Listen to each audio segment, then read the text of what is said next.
Hello, hello, hello, hello, hello. My name is NicholassRivas, and today I'm gonna talk about some UFC stuff. Typically, I talk about politics and stuff, but been kind of feeling the urge to talk about UFC. Typically on Sundays anyway, I talk about it. So what am I talking? I'm just talking. This is just my early predictions of the cards that are coming up. Basically, we got UFC 280, and I want to talk about it. UFC 280 is my most anticipated card. Any Charles Oliveira fight, I'm there. I'm gonna be there. I'm gonna be square. I'm gonna be I'm gonna be. My body's ready. Whenever Charles fights, man, like that's my go-to. That's my guy. But we'll start from the prelims. I just want to give my really early predictions. I know it's early, so that's why I'm addressing that. It is early, but I love seeing Charles fight. That's my guy. So I'm here whenever he fights, and I'm gonna be here forever, man. So yeah, let's kind of jump into it. Charles 280 versus Islam Makhachev. We'll start at the prelims. I don't know a lot of the prelims, so I typically don't start at prelims. But in this case, with the prelims, there is a fighter on there where I'm like, why are you on prelims? Within the welterweight, there's Belal Muhammad versus Sean Brady. Now, Sean Brady's been on this tear, and I've heard nothing but good things about Sean Brady. I've seen a few of his fights. I don't really know too much about him, but I like Belal Muhammad. I think he's a great fighter. He's a technical fighter, smart fighter.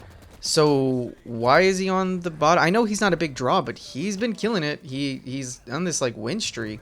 Yeah, I don't get it, but I'm also not making the UFC cards, so whatever their thought process over there is, and please tell me. But Bella is listed. I'm just dying in this match. I don't even know where to go.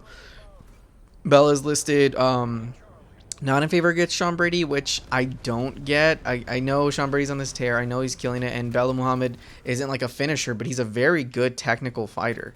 I know that's not that crazy to say. Like the odds aren't that far apart, but I just don't see why Sean Brady is just not winning to begin with. I don't know. That's just weird to me, right? Like, am I crazy? I know he's a boring fighter. I know he doesn't really bring anything to the table, as many people say. But he's a great wrestler. He's a grappler. I've never seen. Oh, there's a nuke. I've never seen this in person. I know Bella isn't the most exciting fighter to ever watch, but he's still good. I don't think it takes away his skill. To be prelims is not necessarily bad. It's not like he's making less money than anybody.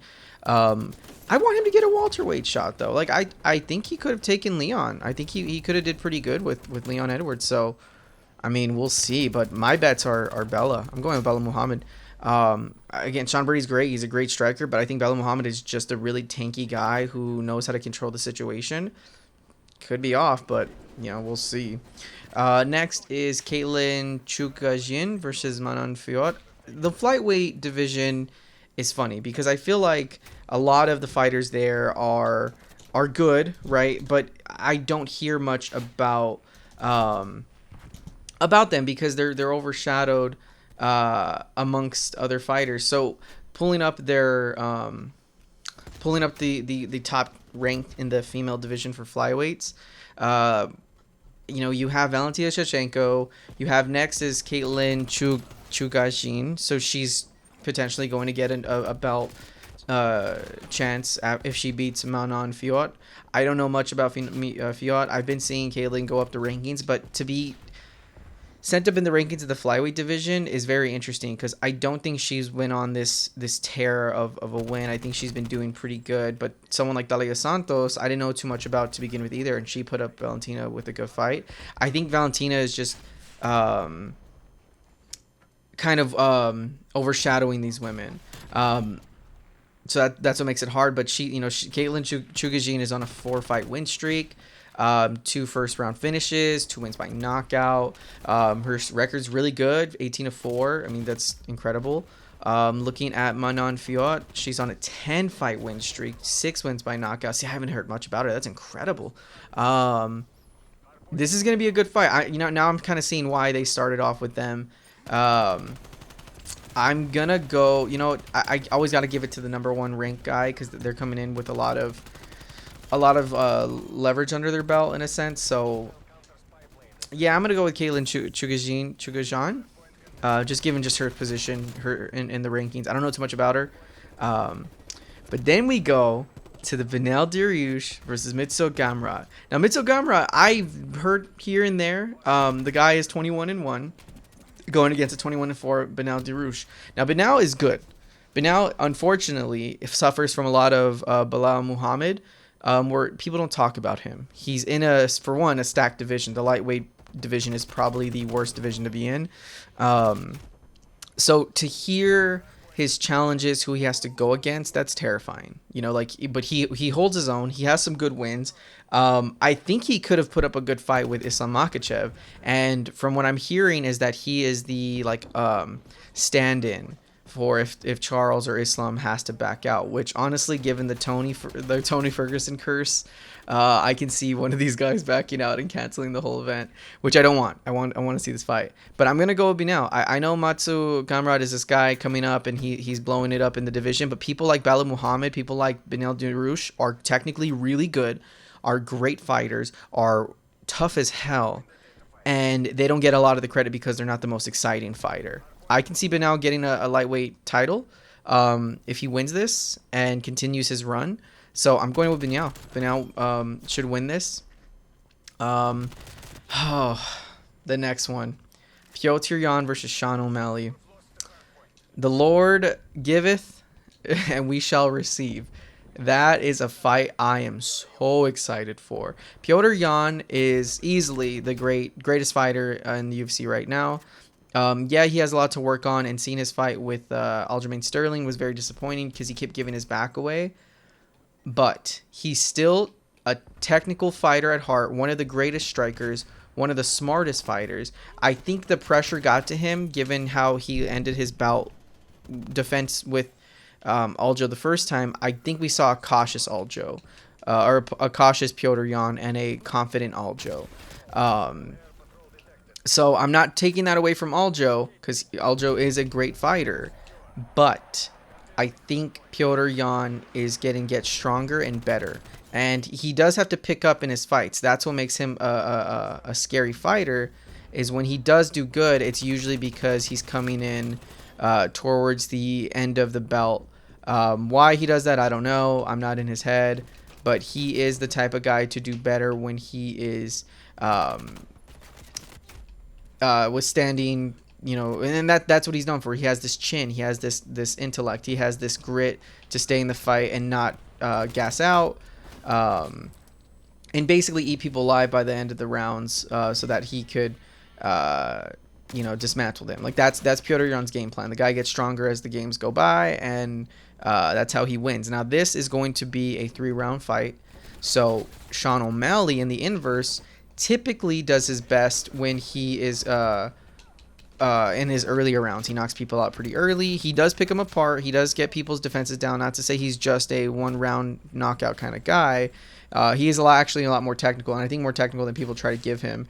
He is a smart fighter. I think his striking is really smart. If people just think, I think a lot of people get this impression with a lot of knockout people is that they just swing and bang and yada yada. Sean isn't like that, and I think people know that, but they don't want to admit it because he is kind of this flashy, annoying guy. He is kind of goofy with his hair, he is a great fighter, but I think a lot of people don't give him his just desserts because of how goofy he can be, how he says he doesn't lose.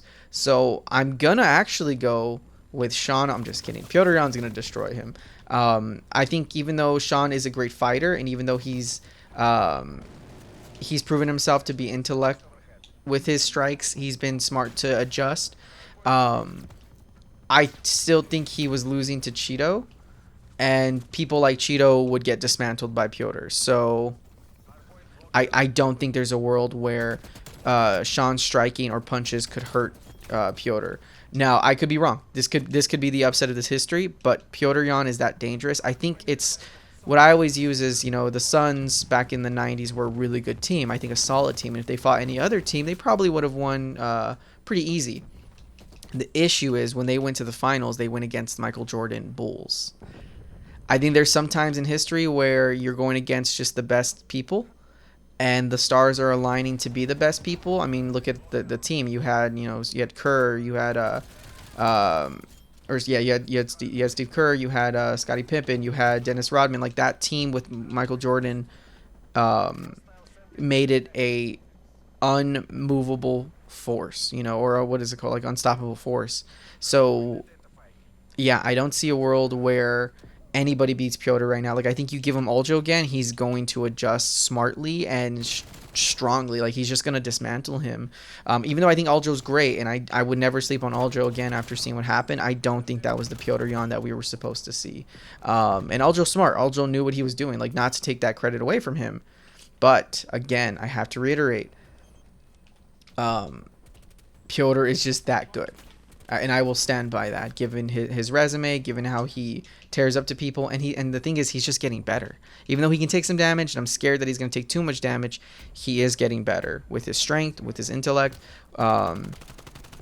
Maybe he's not at his prime, and I'm just tripping, but it just seems like he's getting better with every fight. Even with that Aljo fight, even though his grappling wasn't on par with someone like Aljamain Sterling, the greatest grappler in that division, he still held his own. So I think he's going to get better. Petr Yan takes it for me. Gonna have to go with him. Let us see. Aljamain Sterling versus TJ Dillashaw. Oh my God, man, what a great card! What a beautiful card. God really loves us, I gotta go with Aljamain Sterling. I think TJ is a good fighter. I think he's one of the greatest bantamweights.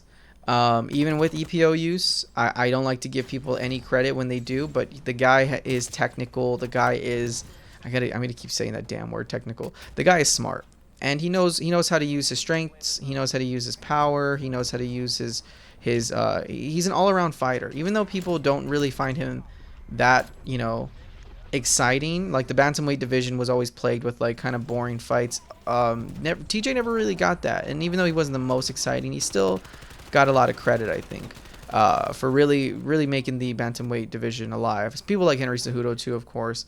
I want to say TJ, though, is not at his prime. I want to say he's looking good, and I think mentally he recovered a lot from his wrongdoings, and that's very powerful, to have a mind that is, I don't know, I guess more confident. That's what you want, like, that's what you need in a fighter, is a fighter that knows how to I think come back from a loss. And in his case, he didn't lose per se. He lost his belt, though, and he lost his credit. Well, he did lose. Yeah, he lost to Henry. So he lost a lot of himself, I think, in that scenario where he tested positive for EPO. He was very disrespected, and rightly so, because the guy not only damaged his own credit, but I think it damaged any sort of GOAT talks this guy will ever get. Not that it's that insanely needed, but he's never going to be respected. No matter if he comes back as clean as a whistle, he's always going to be considered the guy who cheated. You don't bounce back from that. You never do. So my mind is, he comes back, but unfortunately he's not back enough to handle these guys in this division right now, because these guys are tough. Everybody that I've seen in this division, this bantamweight division, is slowly making me go, hey, bantamweight is a force to be reckoned with. So I think in the case of Dillashaw, he's good, but he's also older, and I think also his advancements in the sport has made it harder for him to adjust with these new names, these new bloods. So I don't see a world where TJ handles Aljamain like I think old TJ would have destroyed Aljamain. I don't see that with this new Aljamain, where his back is better after the surgeries. He's winning against the greatest of the greatest. I can't see a world where Aljamain lets TJ give him this easy fight. And I think genuinely, as much as I do love TJ for all he did for the division, he's not good enough to fight Aljo right now. And it's my biases. I'm definitely biased. I definitely, hate him for taking EPO, but I also see it as the truth is that he to me he lost to Corey Sandhagen. That fight shouldn't have been close as it should have because, again, TJ's his vet and Corey is this guy who is good, but TJ would have handled him easy in this last fight. It was a bloody war. And I'm not giving enough credit to Corey Sandhagen. That guy's a beast, but the idea that you let Corey get you that close and not an easy battle, but you're TJ Dillashaw. You're a beast, So I think it's very much disappointing in a sense, and I want to see more from him, but I don't think he's growing anymore. So that's why this whole spiel is just me saying Aljamain Sterling will take him, and I think we'll see an instance where the masses are going to be surprised how easy Aljamain's going to do it again. Aljamain should be respected as much as he gets the shit for all that has happened with the whole knee disqualification win. He deserves the love that he's gonna get with this fight. Trust me. If I'm wrong, I'm wrong, but I can't see a world where this happens. But yeah, we'll see. So finally, after that long-winded talk, we get to talk about my favorite fighter, Charles Oliveira, Do Bronx himself, the man who inspired me to do jiu-jitsu, the man who one day I hope to fight or meet the very least. I am rooting for Charles, even though a part of me is like, whoa, this guy could lose. Charles has faced some great adversity and some of the greatest fighters. Islam can take that away. Islam is that good of a fighter. That whole Dagestani camp, scary guys. And I think even though on paper Islam is a guy who could null everything that makes Charles good, his grappling isn't the best, right? Charles, even though he's a great jiu-jitsu person, he's not usually the offensive grappler. He's usually someone comes at him. That's why he falls on his back. I don't see Charles having anything maybe striking better than Islam, but in grappling, I don't see Islam at the very least getting manhandled, right?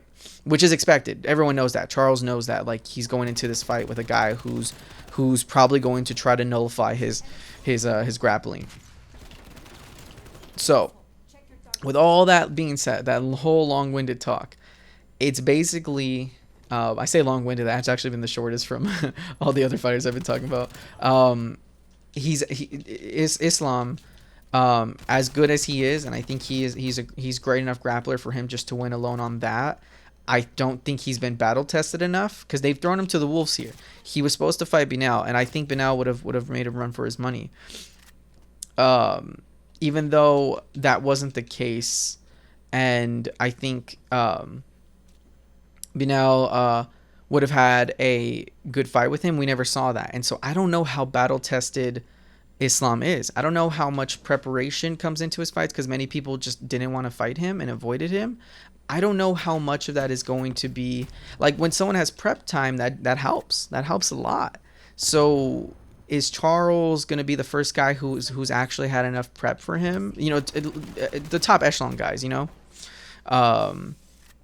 I'm curious how the Beneil fight would have taken, because right now I don't know this kind of Islam. I don't know this kind of guy.